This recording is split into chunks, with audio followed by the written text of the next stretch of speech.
जय जोहार, नमस्कार संगवारी हो। आप देख रहे हैं अभी छत्तीसगढ़ प्रदेश। रायपुर में 1.5 घंटे तक झमाझम बरसात, कवर्धा सहित कुछ जिलों में अंधड़ उठा। धान की फसल को नुकसान की आशंका। मानसून के जाने से पहले दक्षिण पश्चिम मानसून छत्तीसगढ़ में जमकर बरस रहा है। सोमवार शाम को प्रदेश के अधिकांश जिलों में मध्यम स्तर की बरसात हुई। रायपुर में 1.5 घंटों तक मूसलाधार पानी बरसा। इसकी वजह से सड़कों पर नाले बहने लगे। अंधड़ के साथ आई बरसात से कवर्धा सहित कई जिलों में धान की फसल गिर गई है। इसकी वजह से उनको बालियों को नुकसान पहुंचने की आशंका है। सोमवार को दिन की शुरुआत तीखी धूप से हुई थी। दोपहर 2 बजे के बाद मौसम बदलना शुरू हुआ। दक्षिण से बादल घिरना शुरू हुआ। 3:30 बजे तक ये बादल पूरे शहर पर छा गए।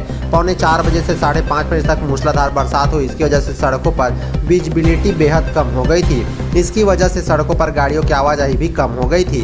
बाद में देर तक रिमझिम बरसात होती रही। इस बरसात की वजह से कई जगह सड़कों पर जल भराव हुआ है। निचली बस्तियों में पानी भर जाने से लोगों को काफी दिक्कतों का सामना करना पड़ा।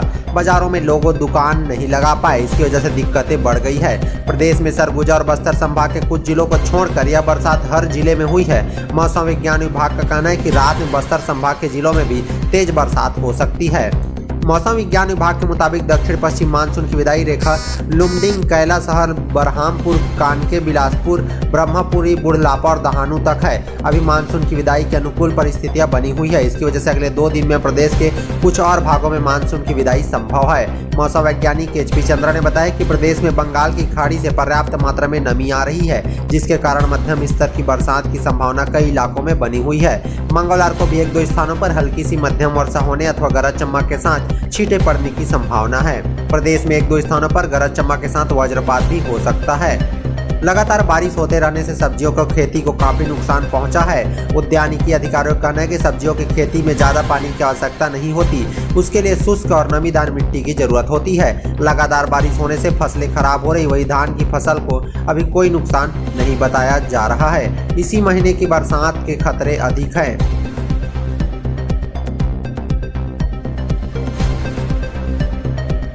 छत्तीसगढ़ में अब 227 तहसीलें। मुख्यमंत्री भूपेश बघेल ने 25 नई तहसीलों का उद्घाटन किया।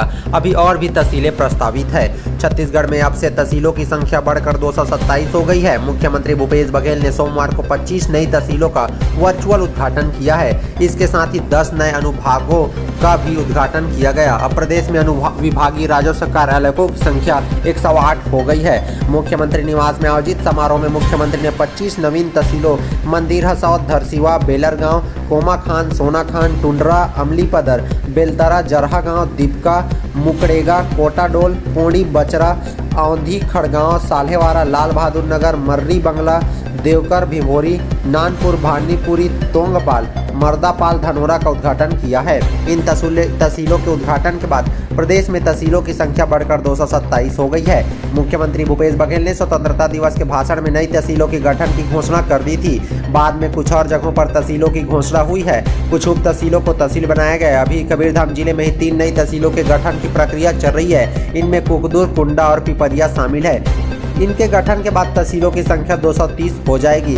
कार्यक्रम में मुख्यमंत्री भूपेश बघेल ने नई अनुविभागीय तिल्दा, नेवरा, बागबाहरा, मालखरौदा, धमधा, बलरामपुर, राजपुर, भरतपुर, खड़गवां और भोपालपट्टनम और भैरमगढ़ का उद्घाटन किया गया है। इन अनुविभागों के उद्घाटन के बाद प्रदेश में ऐसे अनुविभागों की संख्या 108 हो गई है। 4 साल में 6 जिले और 77 तहसीलें नई बनाई गई है। मुख्यमंत्री भूपेश बघेल के नेतृत्व वाली सरकार ने पिछले 4 साल से 6 नई जिले और 77 नई तहसीलों को आकार दिया है। 10 फरवरी 2022 को गौरेला पेंडा मरवाही जिले का उद्घाटन हुआ था।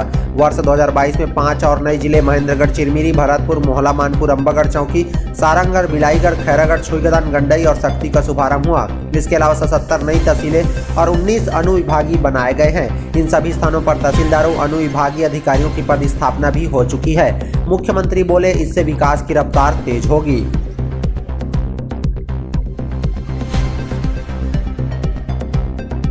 भूपेश कैबिनेट में कई फैसलों पर लगी है मुहर। किसानों को 1866 करोड़ का भुगतान। 1 नवंबर से धान, मक्का की खरीदी।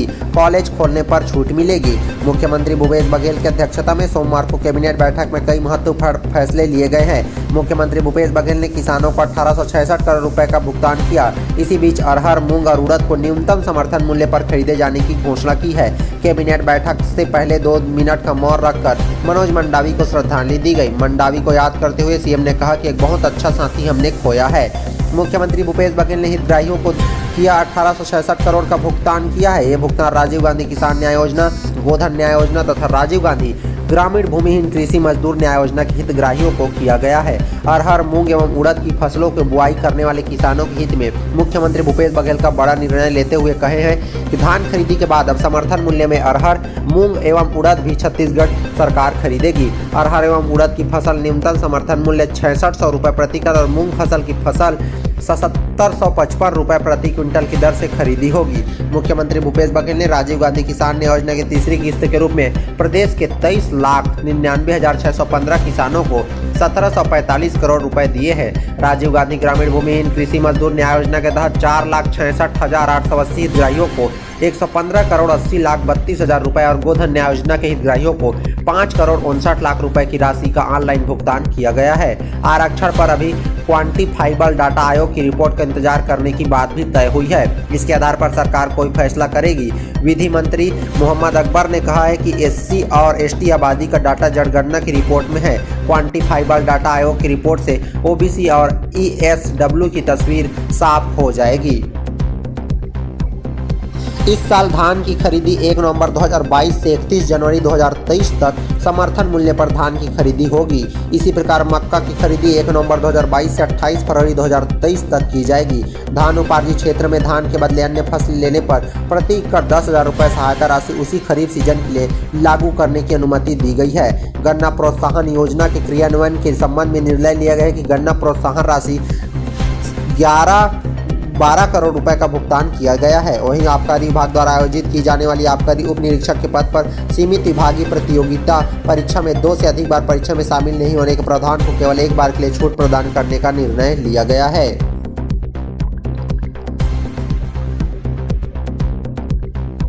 देश की पहली एल्यूमीनियम मालगाड़ी पहुंची बिलासपुर। रेल मंत्री ने दिखाई हरी झंडी। स्टील रैक से 180 टन ज़्यादा परिवहन क्षमता और ईंधन की खपत भी होगी कम। भारतीय रेलवे ने आरडीएसओ, बीईएससीओ और हिंडाल्को की मदद से देश में पहली बार एल्यूमीनियम से बनी मालगाड़ी तैयार किया है। इसमें स्टील रैक से 180 टन अधिक माल परिवहन क्षमता है और रीसेल वैल्यू भी 80% है। इसके साथ ही आधुनिक पैटर्न पर तैयार इस मालगाड़ी के रैक से ईंधन की खपत भी होगी। इसे मेक इन इंडिया के तहत बनाया गया है। रविवार को केंद्रीय रेल मंत्री अश्विनी वैष्णव ने इसे भुवनेश्वर से हरी झंडी दिखाकर बिलासपुर के लिए रवाना किया। रेलवे के अफसरों ने बताया कि इस रैक का उपयोग कोरबा क्लस्टर कोल साइडिंग के साथ ही अन्य कोल साइडिंग में कोयला लदान के लिए किया जाएगा। नए बने एल्यूमीनियम रैक की खासियत है कि इसके सुपर स्ट्रक्चर पर कोई वेल्डिंग नहीं है। ये पूरी तरह लॉक बोल्टेड है। एल्यूमीनियम रैक की कई खूबियां होने के भी दावे किए जा रहे हैं। यह सामान्य स्टील रैक से हल्के हैं और 180 टन अतिरिक्त भार ढो सकते हैं। ईंधन की बचत के साथ प्रदूषण भी कम होगा। एल्यूमीनियम रैक आधुनिक रूप से तैयार किया गया है। यह ईंधन की बचत करेगा और इसके साथ ही इसके कार्बन का उत्सर्जन भी कम होगा। एक एल्यूमीनियम रैक अपने सेवा काल में करीब 14,500 टन कम कार्बन उत्सर्जन करेगा। वह रैक ग्रीन और कुशलतम रेलवे की अवधारणा को पूरा करेगा और इससे प्रदूषण भी कम होगा। रेलवे के अफसरों का कहना है कि एक अनुमान के मुताबिक केंद्र सरकार की ओर से शुरू किए जाने वाले 2 लाख रेलवे वैगनों में से 5% अगर एल्यूमीनियम के हैं तो एक साल में लगभग 1.5 करोड़ टन कार्बन उत्सर्जन बचाया जा सकता है। 80% है रीसेल वैल्यू, इसलिए 35% है महंगा। इन एल्यूमीनियम रैक की रीसेल वैल्यू 80% है। एल्यूमीनियम रैक सामान्य स्टील रैक से 35% महंगे हैं क्योंकि इसका पूरा सुपर स्ट्रक्चर एल्यूमीनियम का है। एल्यूमीनियम रैक की उम्र भी सामान्य रैक से 10 साल ज़्यादा होगी और इसका मेंटेनेंस कॉस्ट भी कम है क्योंकि इसमें जंग और घर्षण के प्रति अधिक प्रतिरोधी क्षमता है। रेल मंत्री बोले, आधुनिकीकरण अभियान में मील का पत्थर साबित होगा। रेल मंत्री अश्विनी वैष्णव ने रविवार को भुवनेश्वर में एल्यूमीनियम से बनी इस मालगाड़ी को हरी झंडी दिखाकर बिलासपुर के लिए रवाना किया। बिलासपुर पहुंचने पर अफसरों ने मालगाड़ी का स्वागत किया और रेल मंत्री वैष्णव ने कहा कि इन एल्यूमीनियम फ्रेट रैक बड़े पैमाने पर आधुनिकीकरण अभियान में एक महत्वपूर्ण मील का पत्थर है और इसकी कई खूबियां हैं। रेलवे के इंजीनियरों का दावा है कि एल्यूमीनियम पर स्विच करने से कार्बन फुटप्रिंट में काफ़ी कमी आएगी।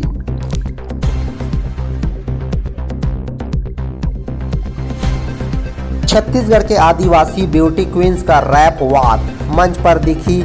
जंगलों की खूबसूरती, मुर्गे और मोरपंख बालों में सजी लड़कियां पहुंची। झारखंड की पूजा ने मारी बाजी। रायपुर में ग्लोबल क्वीन ट्राइबल अवार्ड कार्यक्रम आयोजित हुआ। देश भर से आई आदिवासी युवतियों ने इस दौरान रैप वॉक किया है। अलग अलग राज्यों से आई लड़कियों ने अपने राज्यों की संस्कृति की झलक पेश की और युवतियों ने पारंपरिक आदिवासी कपड़ों पर मंच पर जलवा बिखेरा है। बालों में मोर और मुर्गे के पंख, हाथों में तीर गोदना, गले में सिक्कों की माला और हाथों में पारंपरिक कड़ा एंठी पहने हुए बालोद पार्वती को राम नजर आई। गोंड आदिवासी समुदाय ने ताल्लुक रखने वाली इस आदिवासी युवती ने बताया कि हमारे पूर्वज शिकारी रहे हैं। हमारे समुदाय में तीरंदाज गोदना की परंपरा है। हम शरीर पर तीर के गोदना गर्व से बनाते हैं, यही हमारी पहचान है, ताकि आदिवासी बेटियों को मंच मिले। कार्यक्रम के आयोजक डॉक्टर चित्तमिका खटुआ और दिलीप मोहंती ने बताया कि कार्यक्रम का उद्देश्य आदिवासी समाज की बेटियों में आत्मविश्वास पैदा करना और उन्हें आगे बढ़ने के अवसर देना है। हमारी कोशिश है कि आदिवासी अपने कल्चर को दुनिया के सामने दिखा सके। झारखंड की पूजा इंटरनेशनल राउंड में सिलेक्ट हो गई। इस अवार्ड समारोह के फाइनल मुकाबले में देश के कई जगहों से आदिवासी गेटअप में आई युवतियों के बीच कई राउंड हुए, जिसके बाद फाइनल विजेता चुना गया। हरियाणा से आई सुमन हरियाणवी ट्रेडिशन के साथ मंच में उतरी। सुमन ने समाज में लड़कियों के साथ हो रहे भेदभाव के खिलाफ संदेश दिया और झारखंड से आई पूजा लकड़ा को इस मुकाबले में जीत मिली। 51,000 का कैश प्राइज भी मिला है। अब पूजा अगले राउंड के लिए दिल्ली जाएंगी, जहां 162 देशों के बीच इंटरनेशनल लेवल का आयोजन होगा। प्रदेश के सरगुजा, बस्तर, राजनांदगांव जैसे आदिवासी इलाकों से आई युवतियों ने बताया कि कपड़े, गोदना और कुदरती चीज जैसे लकड़ी, कौड़ी वगैरह से बने आभूषणों का श्रृंगार ही आदिवासी करते हैं। इन चीज़ों का महत्व आदिवासियों में किसी गोल्ड या डायमंड ज्वेलरी जीत नहीं है। ये हमारे याया बाबा की परंपरा है। याया बाबा छत्तीसगढ़ के आदिवासी अपने माता पिता परिजनों को कहते हैं।